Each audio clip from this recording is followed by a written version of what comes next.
Perfect. Perfect. And hello, guys. Welcome back, or welcome if this is your first time to Pfunzo's View podcast. And I hope you all have been doing well, and I hope you've been enjoying this podcast of mine as much as I have. Yeah. So to basically start off today was not the best day. Like I just submitted an assignment about I don't know, maybe about 45 minutes ago or so, and I didn't get the marks I wanted to get. I didn't fail, but I landed at a B, and I wanted to get into an A just so that because I feel like it's gonna get harder. It's financial accounting, and I think it's gonna get harder. But I'm glad I only have to do this for like semester one and semester two, and then no more after that. I cannot imagine having to do this course. Or like my brain said no to understanding. That's my biggest problem. It said no. Like who you? But in any case, at least that's that. Now I have an assignment on Tuesday and another one on Friday. But at least the Friday one I look forward to. Makes sense. And the Tuesday one, well, good luck to me. Um, but in any case, guys, I know you didn't come here to listen to me talking about my assignments and my schooling and all of those things. So, like in the title, like I said, today we're going to be talking about medicine and my experiences with medicine and just I guess just the medical field in general. The treatment of people, the like going to the doctors, misdiagnosis, and just us as people not knowing our as rights and responsibilities as patients. And unfortunately, this ends in us not really getting the best of care in some cases. It also depends on the doctor, I guess, basically looking after you. So, basically, today I decided that I'm gonna make some notes as well. Today we're coming in all prepared and stuff. If my phone decides to open, and by the way, this is like I'm recording this at like 22 minutes to 1 o'clock in the morning, and tomorrow I have to go somewhere. Ooh, poor planning. I said I planned, but I didn't plan. Actually, let me not lie. I started recording this on Friday. I have the audio, but then it got interrupted because my mom came back, and then I had to stop the recording because she had students, and I had to be talking, and I had to be speaking loud and audible, and all of those things. So yeah. So unfortunately, I had to redo this, and the only time I could do it now was now. Because I had a cake delivery on Saturday, so I had to finish. So most of my Friday was spent standing and baking and preparing the whole cake. Then now Saturday and Sunday was spent preparing for the assignment that I basically said today. So it is what it is. Let's just get into it. I know you're not here for me just mumbling and stuff like that. So basically, the category that I'm going to be talking on, right, it's public hospitals, just doctors, as in the ones that have private practices and some in the hospitals, and private hospitals, and then just general things about the government and stuff. So, starting off, public hospitals, or state-owned hospitals, right? Guys, if you're in South Africa and like you go to these hospitals, most usually, I'm gonna talk on the ones that I've been in. I've been in once here in Limpopo and once in the Western Cape. Not much elsewhere. I don't think I've been there. I don't think so. But I'm sure we probably all share the same problems when it comes to these government hospitals, and that is like the state of this hospital. To be honest, is so poor. It's bad. Like when you look at like it's like the buildings have not been renovated in years. Nothing new has really been built in most of these hospitals. And mind you, the population is still increasing. It caters for so many people. I still feel like there isn't enough hospitals in any case, and I don't feel like there's enough staff in these hospitals in the first place. So we just have hospitals that are not being managed right, hospitals that are being underfunded, hospitals that are understaffed, and it's just I feel like there's too many things that is happening in public hospitals. It's just have you ever like if you've been in a public hospital in South Africa, please tell me I'm not the only one that like there's this smell Like I try my best to avoid hospitals. I've never actually been admitted to a hospital. I usually go there to visit people, but I've never been admitted to hospital. I guess maybe when I was a kid, does that one count? But as an adult, I've never been admitted to a hospital. But I think I've been treated in a hospital, but I didn't stay overnight. It was just getting stitches, and then I went to the clinic for them to take care of me. But there's a smell. Like I think back in the day it used to be better, but now I feel like it's getting worse. Like when you go into certain sections, it's just like, Listen, it was actually if you go to like the psych wards, I think that is where they don't even care anymore. I just cannot understand. Like there's a hospital in our face, right? If you go to the psych ward that side, or you see psych patients and the clothing that they are wearing, guys, the holes, those clothes look like the same clothes that might have been there about 20 years ago. There are holes, they don't look good. The clothes, you can see that they have not been changed in a very long time. And like nothing is happening. No funding is going there, nothing is happening. If you see the bedding, like back in the day there used to be like storage and things like that. Now if you go there, I think all of those things are probably broken. They're no longer there. That hospital has degenerated from what it was, to be honest. It's not the same anymore. I feel like they're not things are not being changed. And then you just look at it and you're just like, hi, there's some things that just don't make sense, hey? And I feel like for a hospital that caters for so many people, right? It should be something where like it should be getting clean because of how many people go there, so that people do not get new infections or anything of that sort. And I don't know, man. I just feel like they could do better, but management of the hospital, because we cannot just say that it's just coming from the government. Management from the hospital is not doing enough. Administration of the hospital is not doing enough, and government is definitely not doesn't care. I mean, it's for the poor, right? It's for middle class and poor people. Most probably the poor people.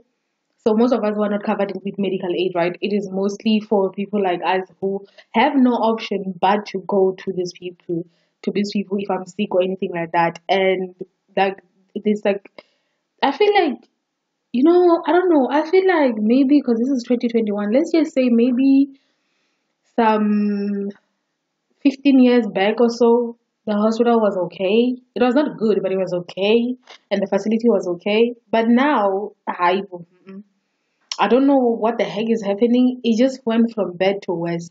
It's the same thing that I said when it came to the ambulances, the situation where there are no new ambulances and they just don't care, or police cars are not being changed. But at least them, I feel like they actually do get changed though at the same time. It's just the ambulances where you call an ambulance service and they tell you that they don't have ambulance. What am I supposed to do? Die? Like what the heck am I supposed to do? Fix myself? What am I supposed to do? Like in that situation when you're telling me that, what is the solution to that? Instead of you people to talk to your government or your administrators or whatever to at least do something, like also like what is the MEC of of health doing? Like what is the person's job, to be honest? And the minister, what are their jobs? Is it just to just ignore everything and jump all the money? I just don't understand. Like, what exactly is their job? Isn't their whole job to make sure that across the whole of South Africa, our medical section is good and that everything is being done properly? But how would they when they're busy stealing money? How could you? If we just look at things like this, it just annoys me, Shem. And another thing, then in the Eastern Cape, I remember there was a story that came out. I think I was watching it on Carte Blanche, and I remember they were talking about how there was no equipment like a heart, like for checking the heart, or is it the surgery or the equipment to do like, but it was something involved with the heart, and there's a particular equipment that is used for that. And the Eastern Cape only had one place, like if I'm remembering this right, but there's a particular section in the Eastern Cape, I think, that only had that thing in that section, but it was not being maintained, and that's what they even said in the video. The problem, which we know across everything, our public services in South Africa, is things not being maintained. We have street lights go off, nobody comes to fix them. I think the thing that at least they try is the robots. At least they come and fix those ones. You have potholes, they will not fix it. You have water problems, they will not fix it. You have anything that's a problem where they actually should be doing something and things should be getting maintained, and they will not come and maintain those situations, those things, and you just sitting there go like, I mean, can you all just change your names to we are the useless people? That's all we are. You're gonna pay all these taxes. You're gonna pay all of these charges that they give you, but they're not gonna give you anything in return for it. I just I'm like, what was the point of this? What is this? What are we doing? So it's just like when I saw that, I was like, I think you had a long list of having to wait for you. I think there was another section where they had a machine, but even that machine was being overwhelmed. I'm still talking about the Eastern Cape and the hard machine thing. And I think it was being overwhelmed, and even that one is not being maintained. You know, it's the same thing that happened to like the whole ESCOM thing, right? That ESCOM reported that it's this thing is gonna happen, the whole load shedding thing is gonna happen, and equipment needs to be fixed and stuff like that, and government, because they wanted the like votes and stuff like that, they decided to ignore all of that. Like on top of stealing all the money, they decided that they also wanted to ignore all the warnings that they were being given. Hey, the priorities of this government, ne, is to have houses in Dubai and all these other countries. Yeah, that's all they want. Have cars, give themselves security, make sure that they're living the luxurious life. See these ministers having the blue lights everywhere that they go. They have protection, like they have proper VIP protection, while the rest of South Africa is suffering. They're out here spending our money on getting like these fancy ass cars and these fancy this fancy, what do you call it? Um this fancy security. I feel like if it has to do with your security and stuff like that, now when you're in that position, except for the government, sorry, not the government. I mean, except for the president and the vice, I feel like the rest of them, it should be coming out of pocket if you want that protection. For me, it doesn't make sense how much we pay for these ministers and their so-called safety. Like things, like make it make sense. Like make it make sense. It doesn't make any sense. And I think uh I think another thing with like with these hospitals, ne, it's just I don't know when. It's like as I've been saying, the government doesn't care.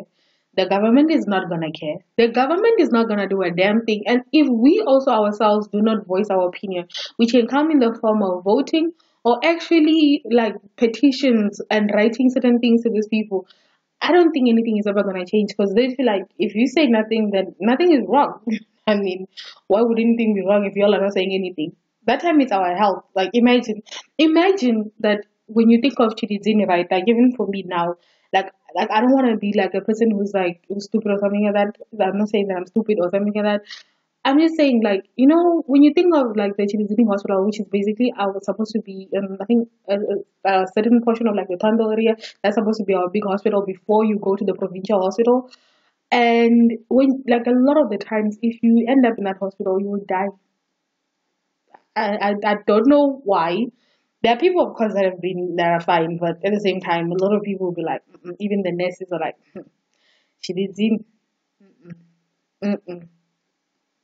And another thing, I remember this whole situation where like when like if a teenager is pregnant, right, and they're going there to give birth, and then like the nurses would be like what do you call it? What do you say it in English, man? They will be like I don't know, let's just say harassing and scolding the kid over and over again. I don't know what that's supposed to do because the child is already pregnant. I don't know, like, also just mind your business. I don't know how that's any of your business. The whole point of view is just to come and like just assist in childbirth and then that's it. Like, and nothing else is needed for you to be advising in people's businesses. Like, unless it's a crime that's actually being committed, I don't know why you feel the need to comment on things that you were not invited to. I just don't understand that. And I'm not saying it's all nurses that are coming from Chile, anything about like that was something that has happened. And also, somebody did say that the maternity ward at Chile is not great. They're saying even the toilets and stuff like that, it's not cleaned properly. They're not great. And I'm just like, oof, child. I don't ever want to get pregnant before I can go back on medical aid because I'm not doing that. Or else, home birth is gonna be a thing because hey, I don't know. You just hope that there will not be any complications, but hey, you never know. And also, somebody did tell me as well that there was a point in time where somebody, I think they ended up being dead, but they were found on the floor and nobody had. So at that point, you realize that nobody was checking on these patients throughout the night. because if they were, they would have seen that the patient had fallen to the ground and that they needed assistance. But of course, we've also seen so many videos of when nurses are being videotaped. These are accosting patients or not listening to patients and then swearing at them and not exactly, I don't know, what do you even say? Like, they don't have that caring thing. Have you, like, I don't know if it's just me, but I think if you realize that since like government started giving those like bursaries for nursing and teaching, right, you have a lot more people who went into the profession not because they actually have a passion to be helping people, but just because at least if they went into it, they can get a job afterwards and they can get a qualification where the government has fully paid for everything. And then unfortunately, what we end up having is people who have no passion in it but still are taking care of people. But you can see in their actions that they never wanted to be. And it's like a person who has the passion to do something, you'll see it in whatever they're doing. If the person has a passion for cooking, how they treat their customers, how they treat their people, how they treat their food, their craft, you will see that this is somebody who actually enjoys and loves and is dedicated to their craft. So this is the same thing when it comes to medicine. If you are a selfish person, self-centered, and not empathetic, and any of that, you will end up like despising people that you have to help because it was not within you to actually do that profession. So when you think of like, oh, I have to clean up somebody, or I have to feed somebody, or I have to take care of somebody, in your head it's such a chore because you didn't go into that field because it was something you were passionate about. It was just because it was a means to an end. And a lot of those people, it shows in how they treat how they treat our parents, our family, our brothers, our sisters, like how they treat everybody. It shows because when you see the videos, it's so heartbreaking. And when you see the what do you call it?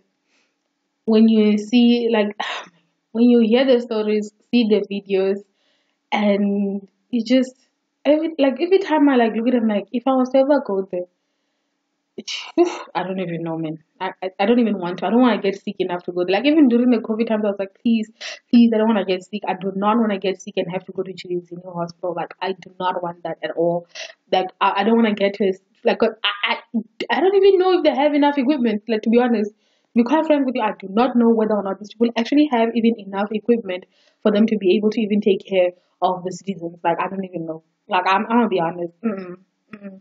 That one ain't for me. Like I feel like I would almost like if I was to get pregnant, right? Just before I have to give birth, I would leave Limpopo and go to another province to make sure that at least where I'm giving birth, even if it's a public hospital, maybe the situation in those places, mainly places that I've seen is Grooterschuur and Tygerberg in the Western Cape.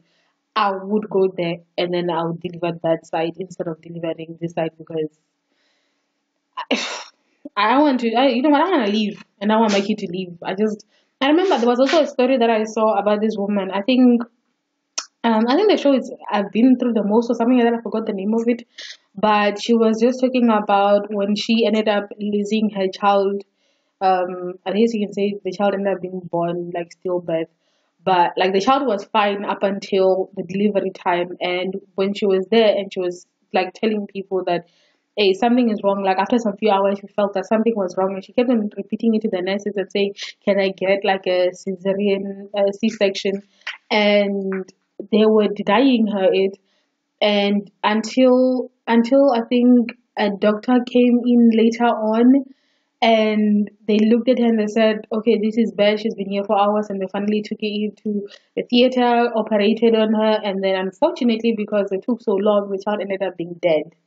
And the woman through like if you wanna say it, I think I don't know. I'll check if I can find the link and then I'll link it down in the description box below. But I was just when I was hearing that, sort I was like, I never like I was like, this is so sad. And this is I think this is not just a thing that happens in South Africa because I know if like for places like in the US and I remember this other lady as well who's also on YouTube was talking about when she was also giving birth because hers was mostly racially what do you call it? What's the word?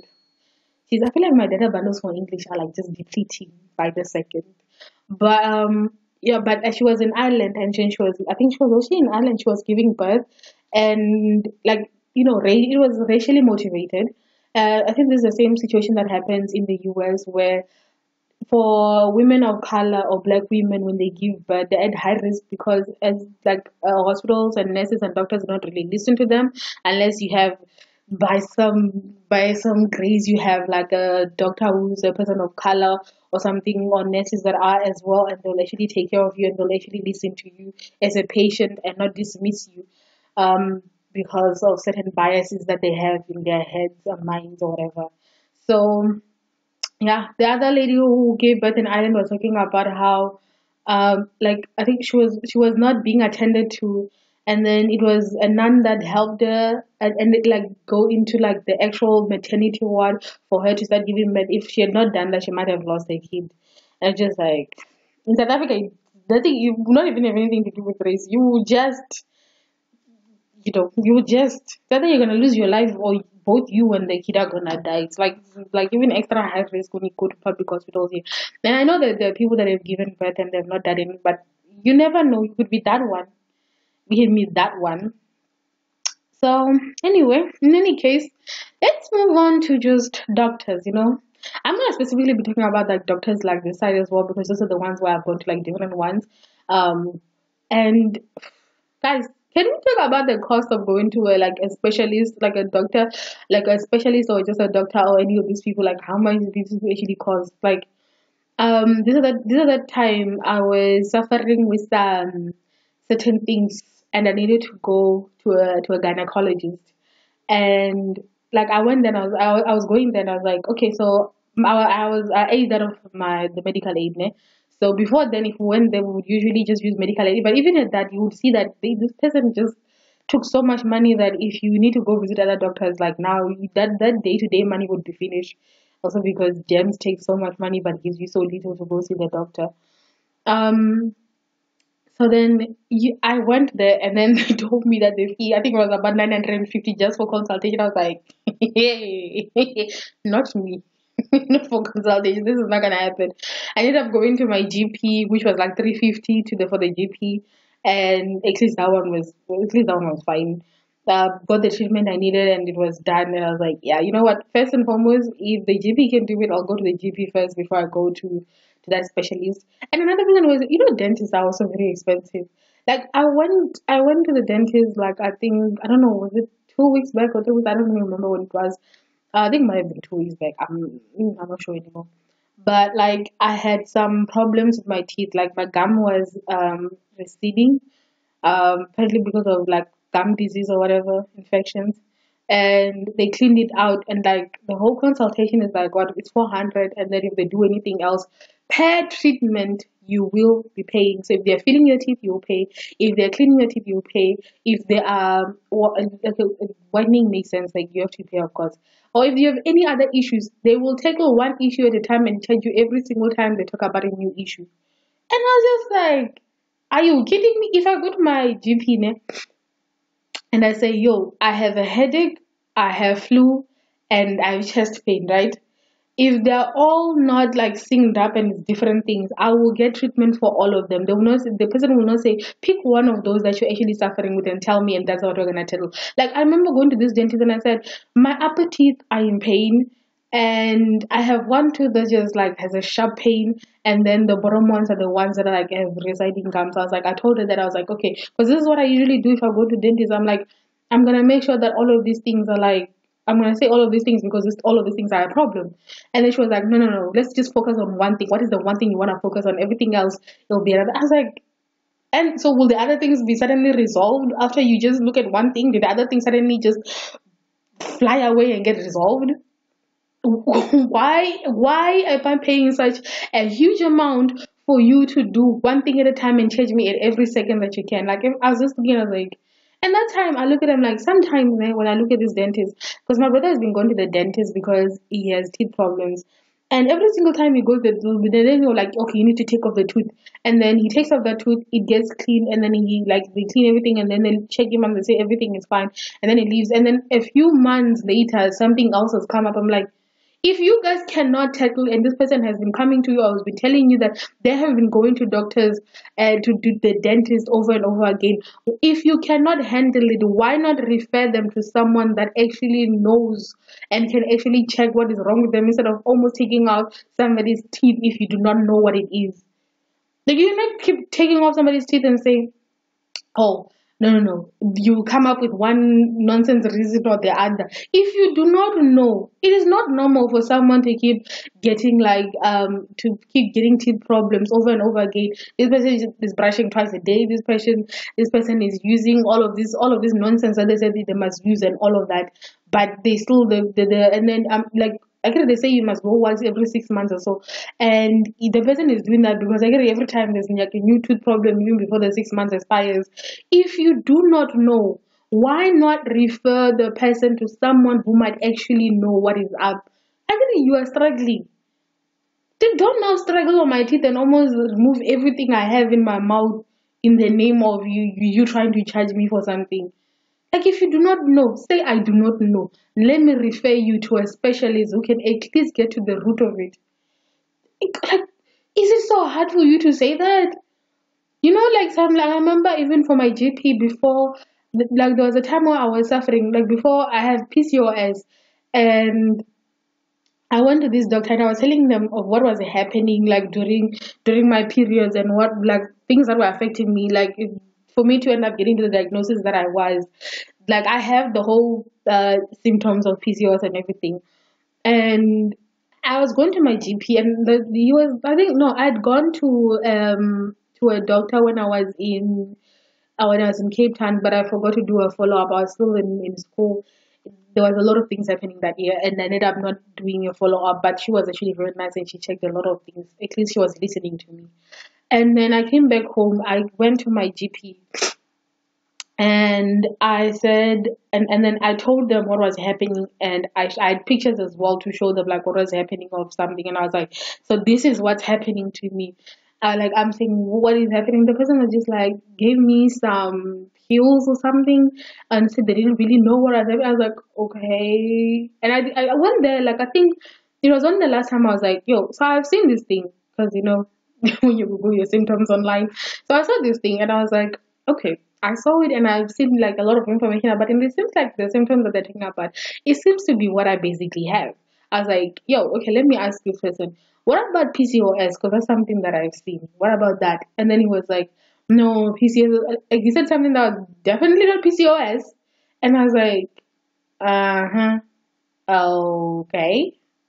Okay, I was like, okay, can you refer me to, because at that time I was on medical aid and I think certain places you needed to go there by referral. So I said, can you refer me to a gynecologist? And then I'll go just ask them. Went to the gynecologist, he checked everything and then told me, and I think did some tests, I don't know what it was, but he also checked my thyroid and stuff like that. And then the found out that I had low iron, like I was dangerously low with my iron. I mean, it happens. And I had PCOS. And I was like, okay, cool. Of course, their solution was to use this. I don't know what it's called, it's contraception, but only stays in my uterus or whatever. I don't know what it was called, but it cost so much money. We didn't have it at that time because medical aid apparently did not cover it. I don't know why medical aid doesn't cover certain things for women, even though they're a necessity. Because for me, it was a necessity that I got it, but unfortunately, you know, the issue that I have is still not resolved. But the medical aid at that time was not going to cover it. So what can you do? So yeah, so basically, ended up going to them. They did the whole testing, all of those questions and all of those and gave me a diagnosis. And then I was like, every time I look at it, like I remember that situation, I was like, this doctor. And another thing that I know that he does, like when I know like he's supposed to be selling something. There was a point in time like I started realizing this trend of like every time I went and I was like I had a pain. It's the same medication over and over again. Even though the pain is now different and there's something like sometimes I'm telling you that I've like maybe like some chest pain or something like that, and then you're giving me these strongest medications that you're not supposed to take for a certain amount of time. And I'm coming back to you like the third time and you're giving this thing to me like the third time, which is like an opioid in it. I'm like, why you give like man, I'm like, why is this person giving me? Sometimes I just ignore them and just put them away because I was like, I'm not doing this. And then as well you had now the new thing that you were supposed to prescribe is allergy medication, Allergex. That was the thing he's supposed to prescribe. So now every time you go there, I have a flu, I have a headache, I have some sort of a pain. It's gonna be one form of Allergex to the next because I don't know where. Because I was checking on, I was like, what exactly is Allergex used for? And most of the thing that they use was like, it is for allergies. And I was like, but I have no allergies. This person has not tested me for whether or not I have allergies. But as far as I know, I have no allergies. So I was like, so he's just giving me this stuff. Because I remember when COVID started, ne, and I got the flu.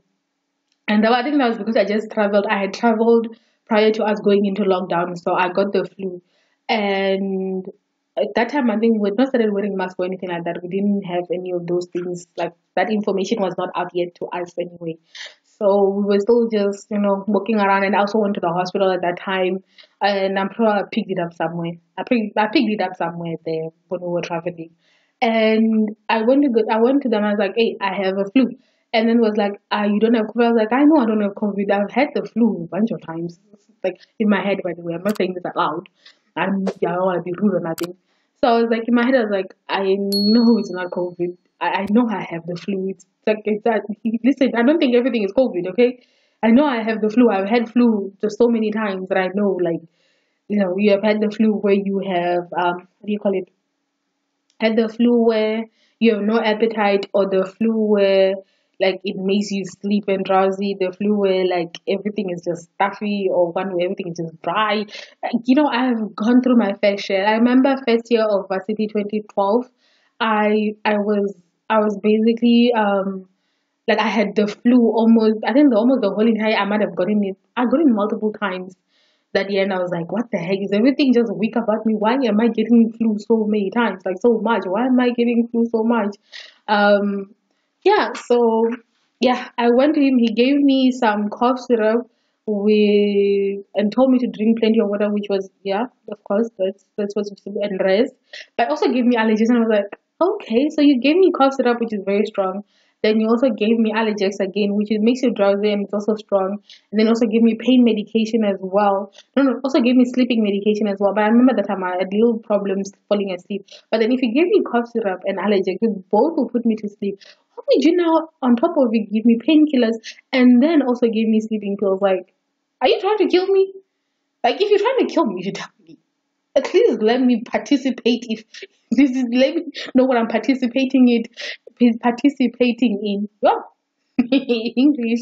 Let me know what I'm participating in before before you just give me things and I'm just sitting there like, I don't know, man. Right? It just didn't make sense to me how. But in any case, yo guys, this is so cold. My goodness, it's like 9 degrees Celsius right now. It's so damn cold. Anyway, I think I'm almost done because this is so cold. Anyway, you know who I'm definitely going to appreciate? Like the chemist. What was really for me is the chemist at Discam. And was it Discam? Yeah, just Discam. I'm gonna be honest, Discam. The chemist at Discam.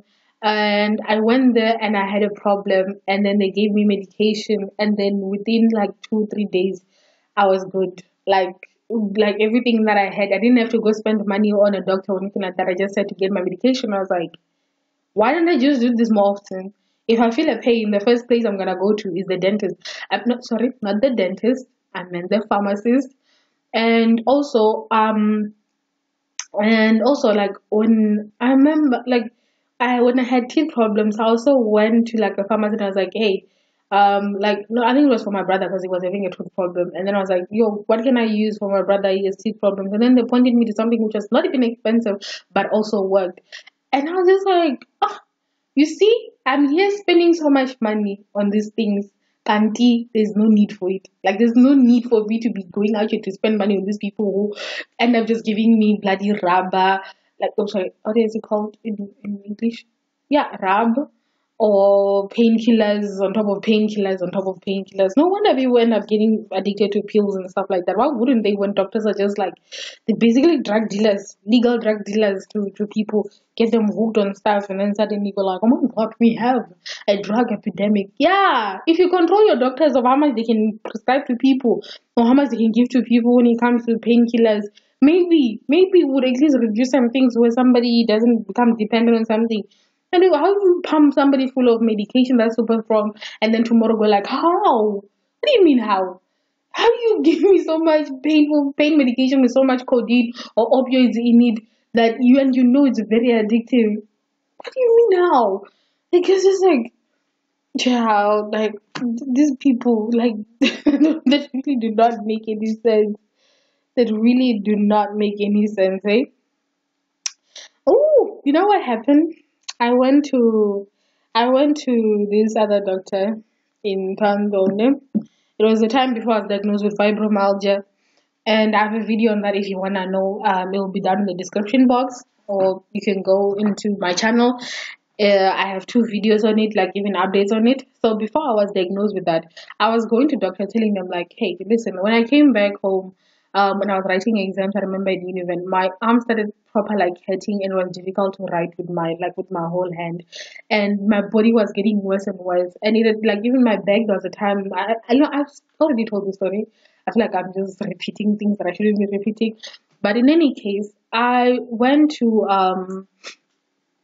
I went to like one of the doctors. Ne? This one was actually not so bad, and then was checking me, checked my uterus, or whatever was checking. I don't know what they were checking, and then he found a cyst, but he said it was probably not a problem, and if he didn't give me any more of a problem, it was not something to look at. But you know, the thing that I want to focus on is when he said, like I was telling him about the pain that I was going through, and then he tells me like, oh, it's all in your head. You don't have the pain. It's all in your head.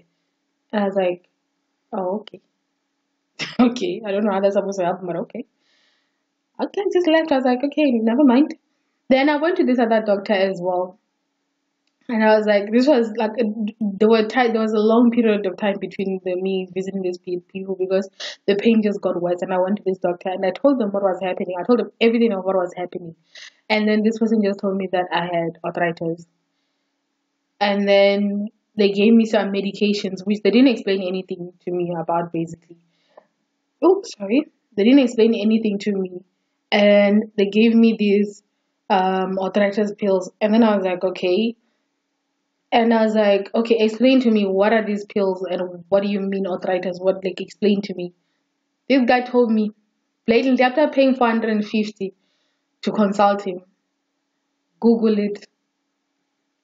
Okay, why did I pay you 450 for exactly? What was that money for? I could have just googled this already if I wanted to. But the whole point is you went to school and I am your patient. I paid and I'm here for you to advise me, for you to explain to me, for you to tell me the way forward, not for you to just give me pills and then tell me to Google it. Like, you know, there's some people I'm like, you know, at this point just retire because clearly, how do you still have your license to practice medicine? There's no way in hell you've not been misdiagnosing people or you have not just been dismissing people but taking their money at the same time.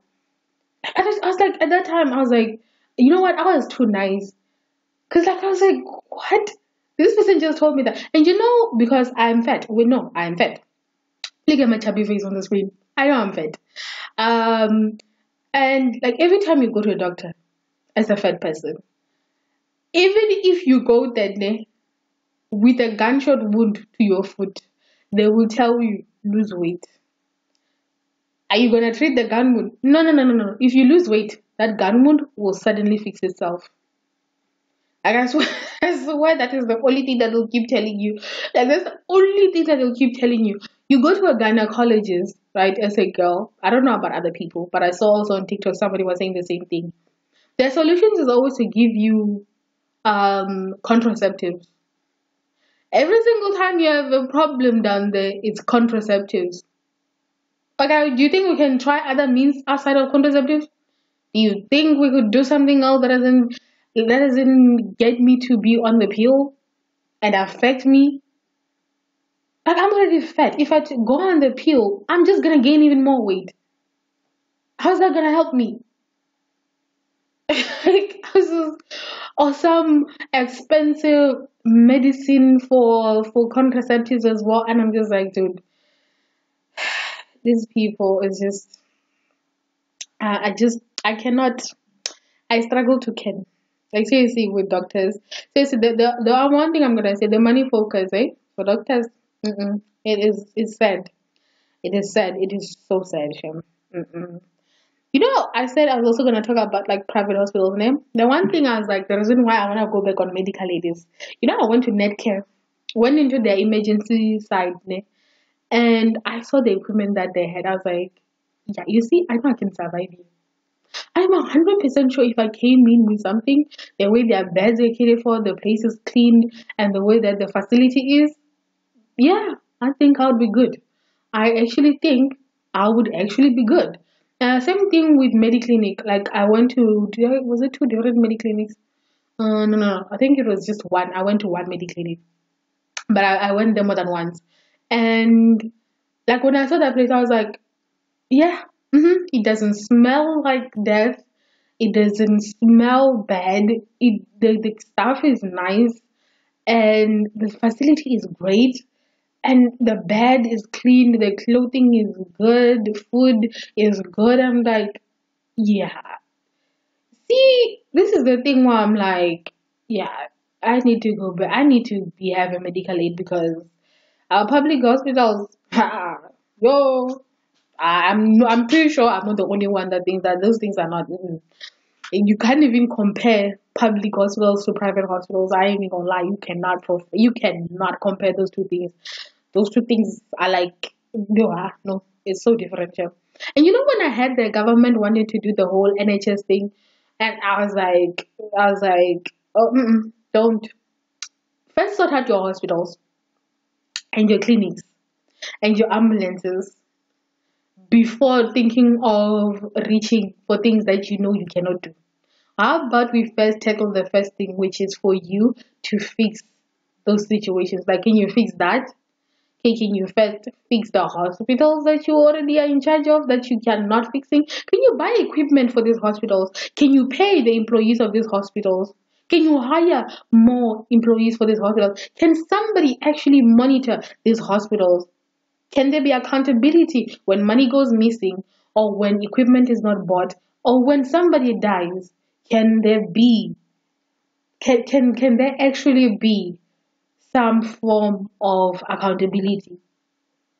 Like you cannot tell me, this is my thing, this is my problem. I feel like, you know what, I wish I had, you wish I had that power of like, if any of these ministers got sick, put them in the worst of our public hospitals just so that they can feel how their citizens are doing. Just so that they experience how we feel as the citizens of this country and our conditions so far. Like I just want them to just experience it for 5 seconds. You know the thing that they go like, no, but back in the day I used to be poor, but now you are not, and it's been years. So you are so removed from reality of the reality of most South Africans that you're like, oh, what are you talking about? We have a good health. Like, it's just it ain't right, man. It is not right. This is the problem of being ruled by people who like they're also money focused and greedy and don't care. You know when they started off, they acted like they cared. When elections are around, they act like they care. They're gonna give you certain services. They're gonna give you some like now. I get it, the elections coming. Is it August or October? I'm not sure which one it is. I'm like, I'm like these people are proper. Like going to that, they're bringing us street lights. We don't have roads. Our hospitals ain't nothing. We have where I live. We had to build a septic tank because we do not have a storage. They take away our water because if we have water for too long, we might actually think we have to have water. We might think that this is a basic need that everybody needs and must have if they give us water for longer than 5 days. Okay, what am I talking about 5 days? 3 days. If they give us water longer than that, like what are they doing? They're spoiling you. How dare they? How dare they actually give you something that they should be giving you? I mean, can you imagine? Can you imagine the government not chowing 500 billion that was meant for the citizens for the COVID times? Can you imagine that? I just this government, eh? I'm still gonna say this and I'm gonna say it over and over again. For Limpopo, I say try to give EFF the votes. Let's see what they do with the province. Like I'm not talking about the attitude and all of that. Listen, ANC is the same. Look at Bladen Zimanti and how he treats students in the tertiary level. To be quite honest, these people treat us like we are their servants and that we shouldn't be what do you call it, we shouldn't have opinions or we shouldn't be angry if we do not get certain things. They look at us like we owe them and we also owe them our loyalty. All I'm saying is young people, I don't know if this might not even get up to 10 views, but you know what, whenever, if in the future it ever gets even more than 10 views, the youth, use your voice. Use your platforms. All of you will be actually sharing things about like bullying other people online instead of using your time and energy to bully somebody online. Why don't you use that platform and try to speak on the issues that South Africa is suffering from? Why don't you use that platform to speak on the rights of people? Why don't you talk about our healthcare system, which is nonsense? Talk about our road infrastructures, which are bad. Talk about our police, talk about the ambulance situation, talk about the youth unemployment, talk about gender-based violence, talk about femicide, talk about the rape culture in this country, talk about corruption, accountability. Why not use your platforms to spread this information? I'm not talking about it trending for one day on Twitter. Why don't you like, all I'm saying is all these old men, the reason why they're doing all of this is because they know they're gonna die. Like, yeah, I'm not saying I'm wishing anybody dead, but I'm just saying they're old. And all they're thinking of is they learn as much money as they can. If they take as much money as they possibly can, they are gonna do it. And they're gonna make sure Uti, like they're fine and everything. All I'm saying is this country, the future, it's ours. We will be the ones left suffering from whatever they're doing at the moment. If we're sitting there thinking that, oh no no no, who cares? These people are all gonna be corrupt, and they're always gonna be corrupt anyway. They're gonna die, leave us in debt. And I know I'm saying this, and I know like the rent is a bit stronger now, but still, it might be getting stronger. But like, imagine last year, people were not given an increment. But things in the shop went up. Like now, if you go to the stores, things that I was buying for like my baking and stuff, they've all gone up. But like when you look at the salaries of people, they're not going up. The youth of South Africa, like I'm not gonna like it's us. Who else is it going to be? It is all in our hands. It is all, if you are ever going to have kids, do you really want them to come into a world where they might not even have enough to feed themselves? Like, do you really want to be in that situation? Because if things are, to be honest, things are just gonna get worse. We're just gonna have water problems, electricity problems. We're gonna have more road problems, even more corruption if nothing is done. You know this whole thing that they're doing now of the, what is it? The council, I forgot the name of it, man. These things that they're doing where they are investigating these politicians and stuff. Sometimes it feels like it is just like a parade. After that, nothing is gonna happen.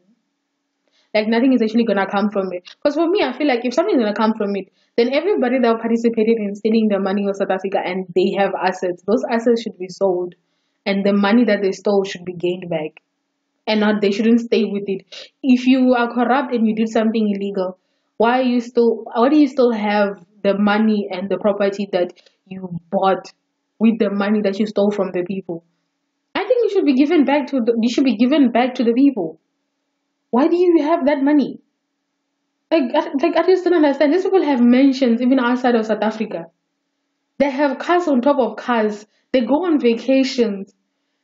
Like like on these vacations where you're like sitting there like, your citizens are starving. Your citizens are suffering.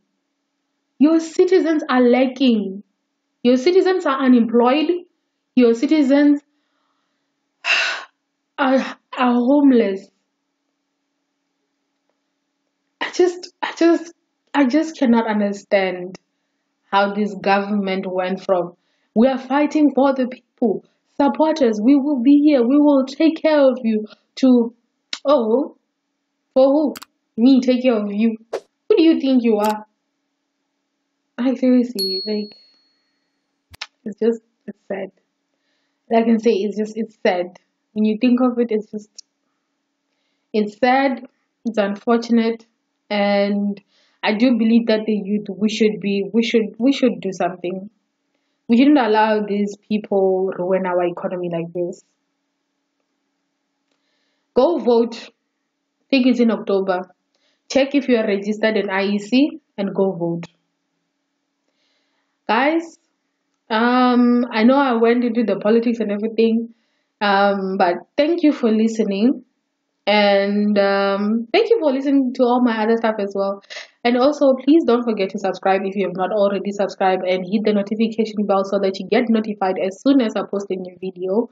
And guys, thank you for listening, and until next time, bye.